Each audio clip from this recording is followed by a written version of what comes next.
Assalamualaikum warahmatullahi wabarakatuh dan selamat sejahtera kepada semua pelajar tingkatan 3 Efisien, dan tahniah cikgu ucapkan kepada anda semua yang masih setia untuk uh, menghadiri kelas PDPR untuk mata pelajaran sejarah, dan terima kasih cikgu ucapkan. Dan juga harap akan ada lagi penambahan rakan-rakan yang lain dari semasa ke semasa untuk menyertai kelas cikgu pada pagi ini. Setopik yang terakhir dalam sejarah bab 5 tingkatan 3. Okey, di bawah tajuk bentuk pentadbiran barat di Sarawak dan Sabah. 5.4.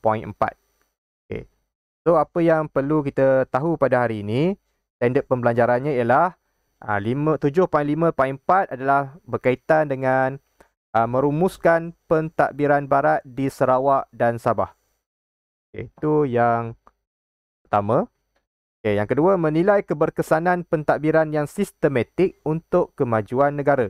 Itu nilai dia lah. Nilai kehebat yang perlu kita hayati daripada subtopik 5.4 ini.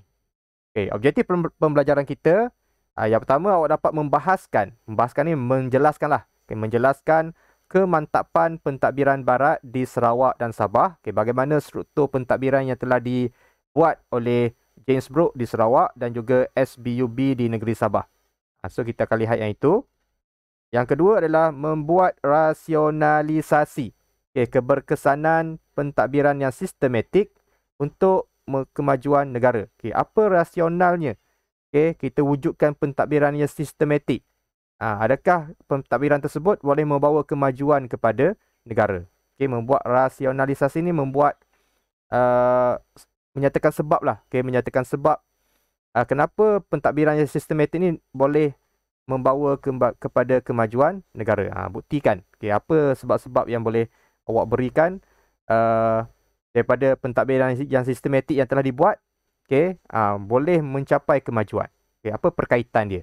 Itu hebat yang kita cuba kupas daripada tajuk 5.4 setelah kita tahu bentuk pentadbiran barat yang wujud di negeri Sarawak dan di negeri Sabah.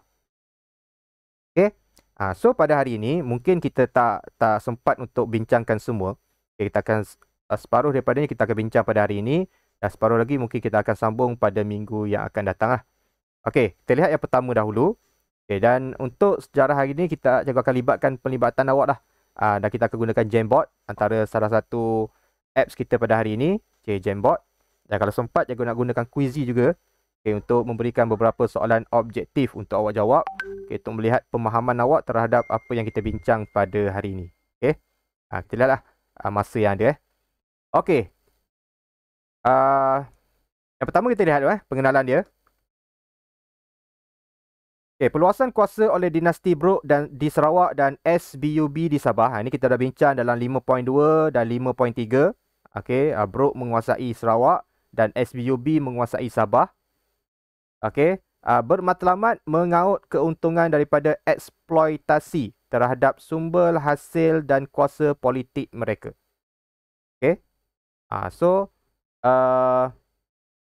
Kenapa dia nak ambil Sarawak? Kenapa dia nak ambil Sabah? First sekali ialah dia fikirkan keuntungan. Dia fikirkan keuntungan. Dia tak fikirkan rakyat pun sebenarnya. Dia fikirkan untuk bermatlamat mengaut keuntungan daripada eksploitasi segala hasil-hasil ekonomi, hasil-hasil yang ada di setiap negeri. Bagi memastikan matlamat mereka tercapai, pelbagai perubahan pentadbiran perlu dibuat. Untuk mengaut keuntungan itu, untuk menguasai politik di negeri Sarawak dan Sabah, mereka perlu buat pembaharuan. Mengikut cara mereka. Mengikut pentadbiran cara mereka, pentadbiran barat. Dan perubahan pentadbiran ini memberikan kesan besar kepada kehidupan masyarakat di Sarawak dan Sabah. Walaupun dia tak fikir rakyat, tetapi perubahan-perubahan yang dibuat itu secara tidak langsung sebenarnya ada juga memberi manfaat kepada rakyat. Contohnya dari segi kemudahan-kemudahan asas yang dibina. Contohnya seperti jalan raya, seperti pengangkutan. So rakyat dapat manfaat juga daripada pembaharuan yang telah dibuat di negeri Sarawak dan juga di negeri Sabah. Okey. So kita lihat yang pertama, pemantapan pentadbiran barat di Sarawak dan Sabah. Okey, usaha untuk memantapkan pentadbiran dan kuasa dinasti Brok dilakukan secara berhati-hati dan berperingkat. Dia tak terus ubah 100% perubahan. Tak, dia akan ubah secara sedikit demi sedikit dan secara berperingkat. Dan juga secara berhati-hati. Supaya perubahan-perubahan yang dibuat itu tidak memudaratkan rakyat, tidak menyusahkan rakyat. Sebab dia fikirkan juga, walaupun dia nak kautkan keuntungan, tapi dia kena jaga juga dia punya adat resam, dia punya hubungan antara pemerintah dan juga rakyat di negeri Sarawak dan juga di negeri Sabah. Okey, itu yang perlu dia concern, dia ambil berat juga. Jadi untuk memantapkan pentadbiran, antara usaha-usahanya kita akan lihat 5 usaha 5 usaha yang telah dibuat untuk memantapkan pentadbiran sama ada di Sarawak ataupun di negeri Sabah. Iaitu yang pertama adalah pembahagian wilayah. Dia telah bahagikan Sarawak dan Sabah ni kepada beberapa wilayah. Nanti kita akan lihat. Yang kedua, pengekalan golongan-golongan elit tempatan. Sebab dalam kalangan rakyat ada yang berpelajaran. Yang golongan elit ni kita panggil golongan-golongan yang berpelajaran, yang ada ilmu, yang ada pendidikan yang tinggi. Yang boleh berfikir secara lebih luas. So dikekalkan dalam pentadbiran di Sarawak dan juga di negeri Sabah. Okey. Yang ketiga adalah pentadbiran yang berhierarki. Iaitu berstruktur, ada struktur organisasi dia. Siapa ketua, siapa dia dibantu oleh siapa dan bawah sekali siapa. Itu kita panggil berhierarki. Okey. Yang keempat adalah pentadbiran berasaskan kaum. Okey, pentadbiran berasaskan kaum. Dan yang kelima, mesti ada undang-undang. Okey, mesti ada. So dia rangka undang-undang berdasarkan undang-undang yang sesuai, sesuai dengan mereka dan juga sesuai untuk rakyat di negeri Sarawak dan juga di negeri Sabah. Jadi ada 5 usaha yang dibuat untuk memantapkan pentadbiran barat di Sarawak dan juga di Sabah. So, boleh ingat 5 ni. So kalau ada soalan dalam struktur ke, dalam objektif ke, antara berikut yang manakah merupakan usaha untuk memantapkan pentadbiran barat di Sarawak dan Sabah? So 5 perkara inilah yang perlu bermain di fikiran kita, supaya kita dapat jawab soalan tu dengan baik dan juga dengan betul. Ada soalan setakat ni? Ada apa-apa soalan? Faham?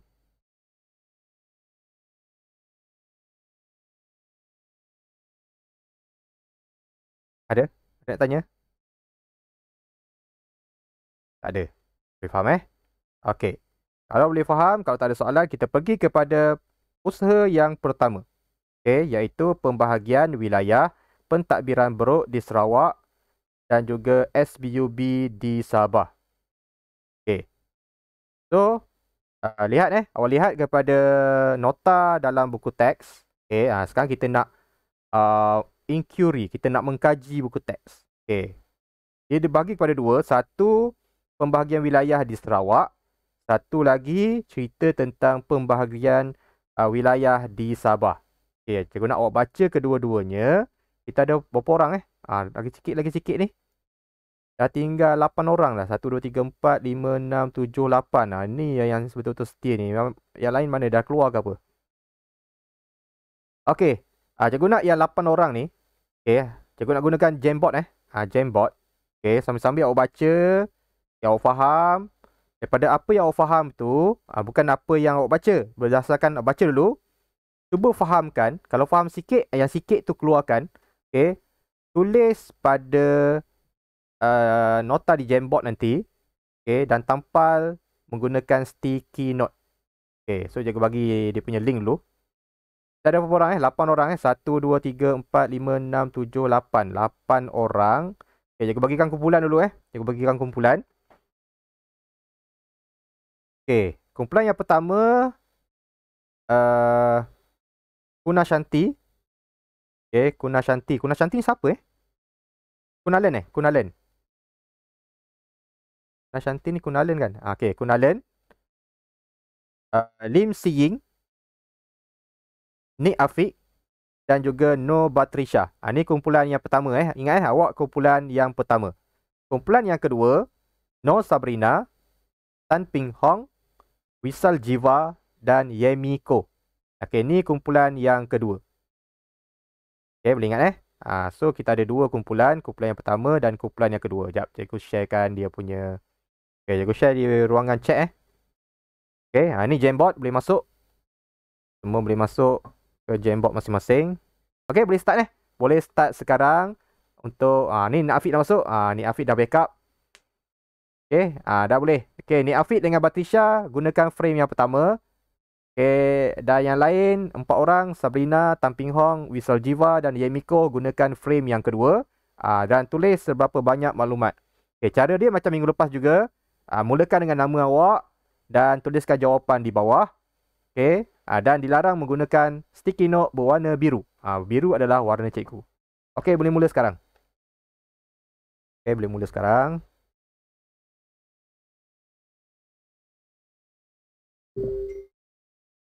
Okey.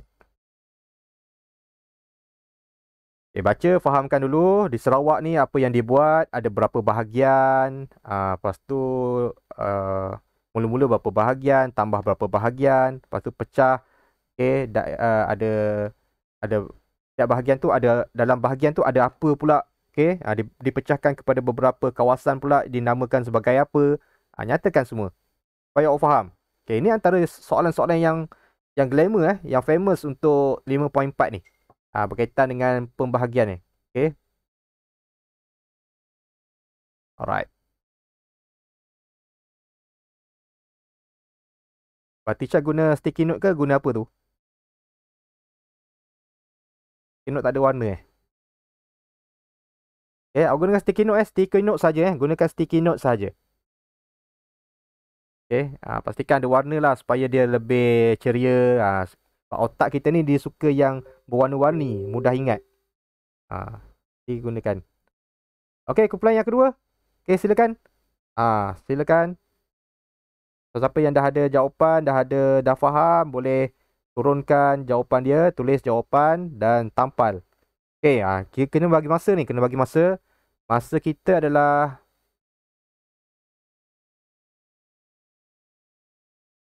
juga bagi masa. Kita 11.20 sekarang ni. 5 minit je. 5 minit, tak boleh lama. Okay, awak baca, dah faham, tulis je. Tulis, tampal. Tulis, tampal. Okay. Masa dia 5 minit. Okay, 5 minit daripada sekarang. Okay, kosong ke? Sabah kosong ke?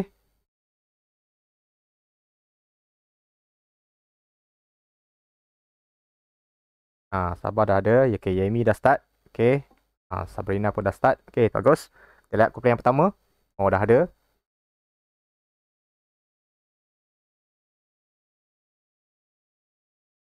Okay, cara terpulang pada awak. Cara terpulang pada awak. Asalkan ada maklumat-maklumat yang penting yang kita akan check nanti. Okay, cepat cepat. Bergerak pantas sikit.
Okey, di Sarawak.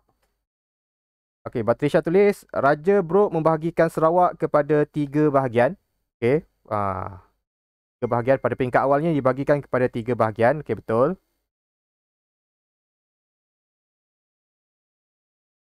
Okey, dibagikan kepada 3 bahagian. Okey, kemudian ni Afiq kata Charles Brooke kemudiannya tambah 2 lagi bahagian pada tahun 1885 dan 1890. Okey, so dia tambah 3 tambah 2 jadi berapa? 5 bahagian. Okey. So semua sekali selepas 1890 ada 5 bahagian yang telah dipecahkan di negeri Sarawak. So dibagikan kepada 5 bahagian. Okay, ni Afiq kata setiap bahagian dipecahkan kepada daerah dan kampung. Ada daerah dan ada kampung. Okay, betul. Dan sempadan kawasan menjadi asas pemilikan dan kekuasaan dinasti Brooke. So, sempadan kawasan tu menjadi asas pemilikan dan kekuasaan dinasti Brooke.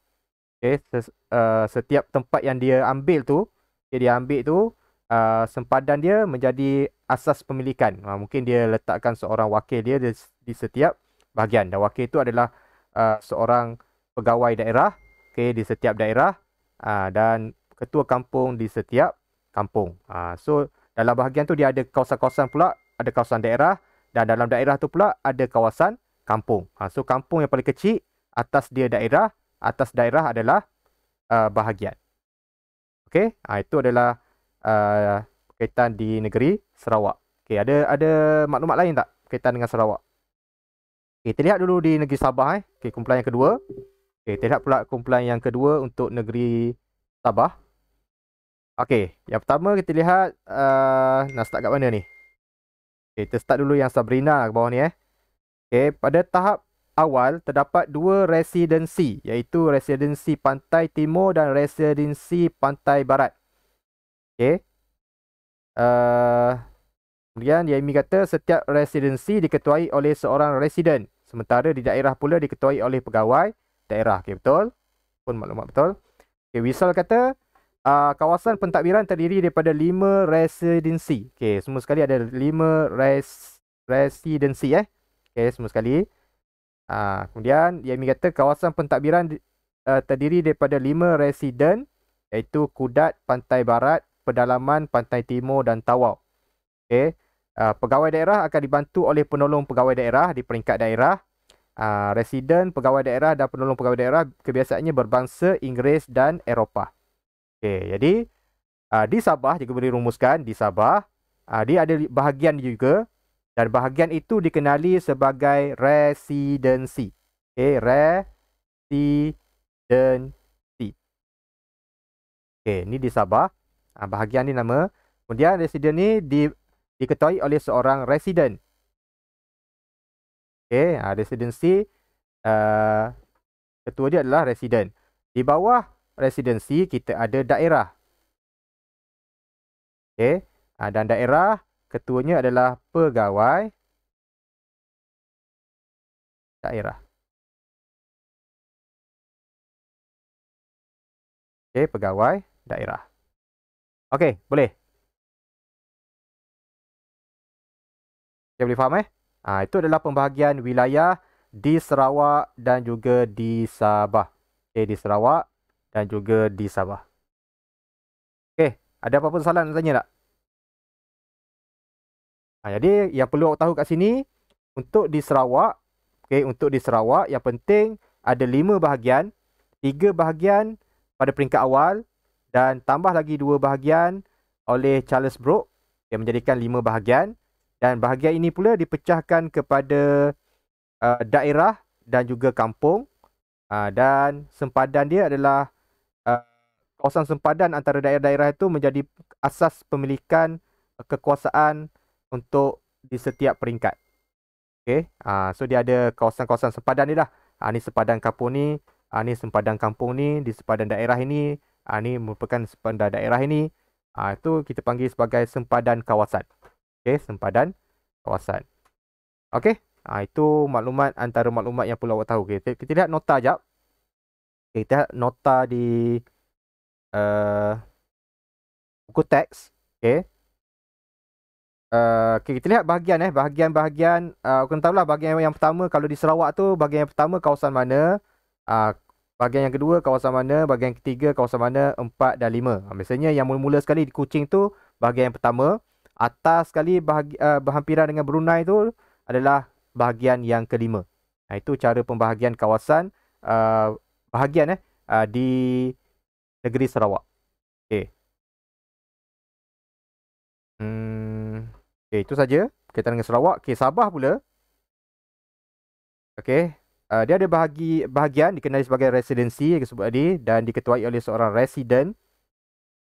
Okey, diketuai oleh residen dan daerah diketuai oleh pegawai daerah dan biasanya pegawai daerah, penolong pegawai daerah ni adalah orang yang berbangsa Eropah. Okey, berbangsa Eropah dilantik ataupun berbangsa Inggeris dilantik sebagai pegawai dan juga penolong pegawai daerah. Okey, itu adalah berkaitan dengan pembahagian wilayah di Sarawak dan Sabah. Okey, boleh. Okey, kita ada 11.30. Kita ada lebih kurang boleh satu satu lagi kita buat aktiviti satu lagi. Okey, masih lagi kumpulan yang sama, kumpulan 1 dan kumpulan yang 2. Okey, kumpulan frame 1, frame 2 dah settle so jangan conteng lagi. Cikgu tak nak cemarkan ni sebab nanti cikgu akan save kita punya frame ni untuk cikgu apa ni? Sharekan di grup Telegram untuk tatapan yang tak hadir kelas pada hari ini untuk mereka baca. Okay, so jangan conteng yang pelik-pelik lah. Yang bawah-bawah ni boleh padam lah. Okay. So yang kedua.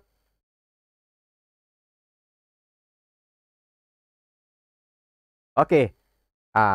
Tugasan yang kedua, kita lihat pula usaha untuk memantapkan pentadbiran yang kedua. Okay, usaha untuk memantapkan pentadbiran yang kedua iaitu di bawah tajuk pengekalan pembesar tempatan.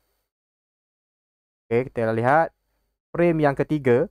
Okay, pengekalan pembesar tempatan di Sarawak dan juga di Sabah. Di Sarawak dan juga di Sabah. Dah ada yang conteng dah ni. Okay. Jangan conteng jangan conteng yang tak berkaitan.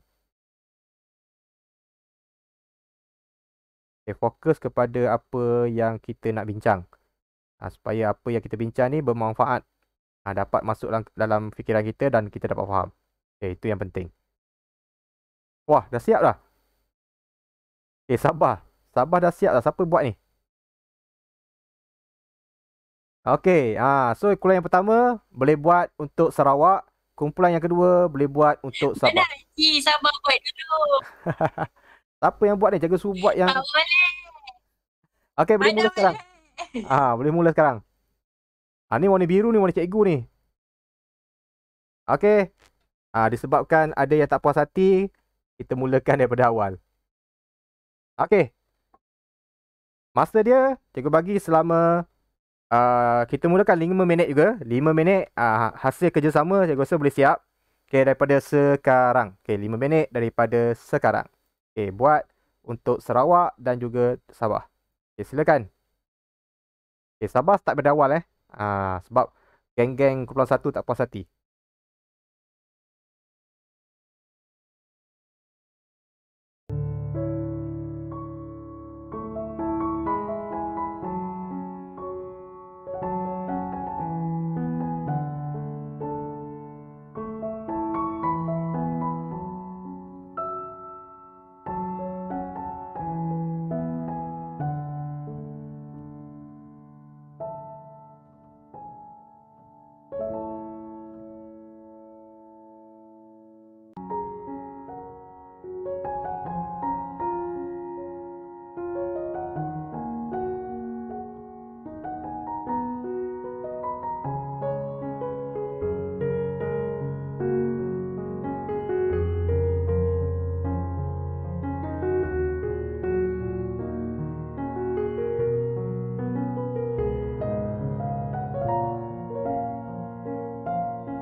Okey, masa dah tamat. Okey, so kita bincang untuk usaha pemantapan pentadbiran kuasa barat yang kedua, iaitu pengekalan. Okay, nak kekalkan pembesar-pembesar tempatan dalam pentadbiran di Sarawak dan juga di Sabah. Okey, kita mulakan dulu di negeri Sarawak. Kita lihat di negeri Sarawak. Okey, kita lihat yang pertama, dinasti Brok. Okey, melibatkan kalangan pembesar tempatan dalam sistem pentadbiran atas nama dasar amanah. Okey, atas nama dasar amanah. Okey, dia kata itu merupakan amanah yang perlu mereka laksanakan. Okey, itu yang pertama. Okey, yang kedua, dasar digunakan bagi mengisi kekurangan pegawai-pegawai Eropah yang jumlahnya kecil. Okey, kenapa libatkan pegawai tempatan? Untuk mengisi kekurangan pegawai-pegawai Eropah. Okey, betul.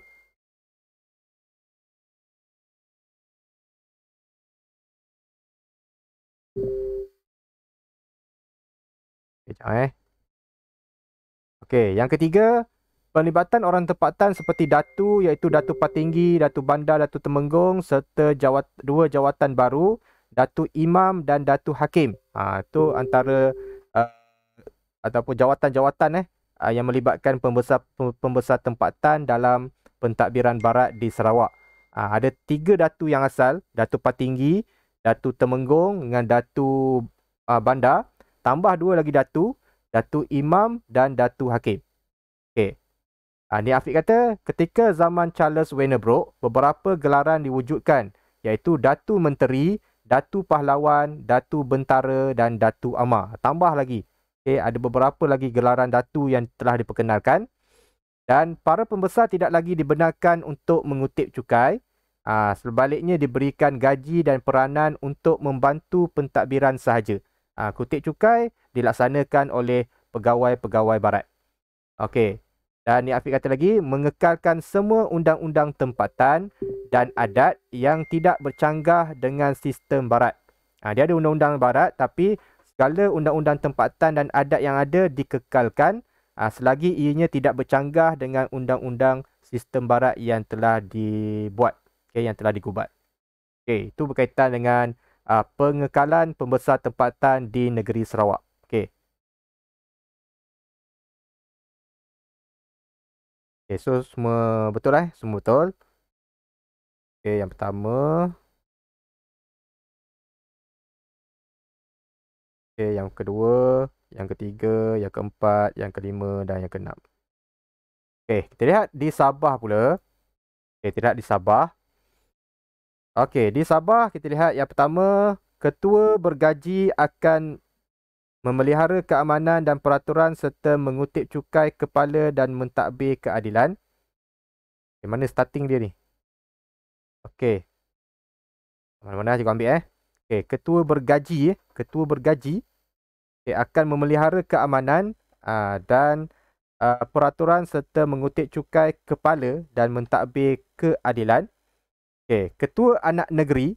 Okay, ketua anak negeri akan diakui dan diserap dalam sistem pentadbiran SBUB dan dibayar gaji, manakala yang tidak diakui tidak dibayar gaji. Ada dua ketua anak negeri yang diakui dengan yang tidak diakui. Yang diakui akan dibayar gaji dan yang tidak diakui tidak dibayar gaji. Okay. Ketua-ketua peribumi dibahagikan oleh SBUB kepada kategori ketua yang diakui dan tidak diakui. Ini yang pertama tadi. Ini baru tulis yang pertama. So senang aku nak baca. Okay, so betul. Yang kedua, yang akui diberi gaji, tidak diakui tidak diberikan gaji. Okay, yang ketiga, institusi peribumi yang utama ialah institusi ketua anak negeri, ketua kampung ataupun dikenali sebagai orang tua dan mahkamah anak negeri. Okay. Ketua bergaji akan memelihara keamanan dan peraturan serta mengutip cukai kepala dan mentadbir keadilan. Yang menerima gaji tadi, ini tugas dia. Okay.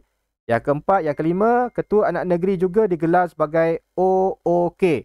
Okay. Orang kaya-kaya. Okay. Orang-orang kaya ke orang kaya-kaya? OKK ke OOK? Okay. membantu pegawai daerah menjalankan pentadbiran di peringkat daerah. Itu peranan Ketua Anak Negeri.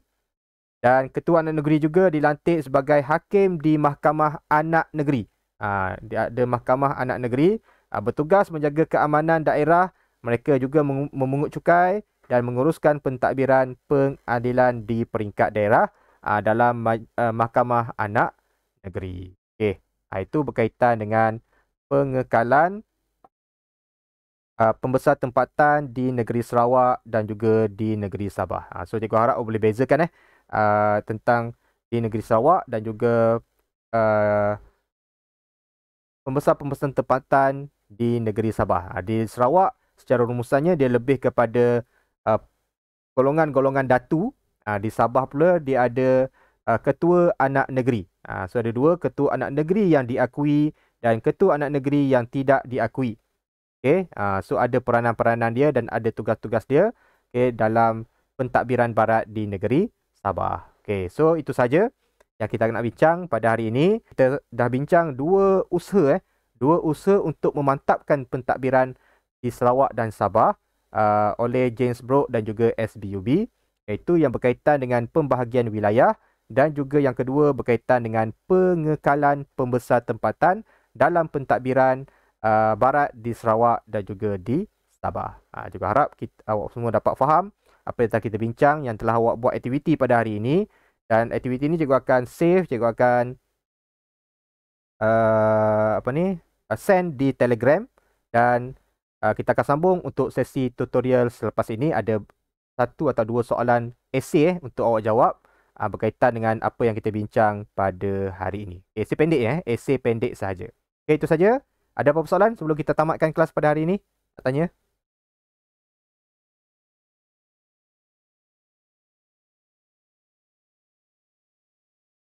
Ada Okey, tak ada. Itu saja pada hari ini. Terima kasih kepada yang masih setia bersama dengan cikgu. Okey, itu saja.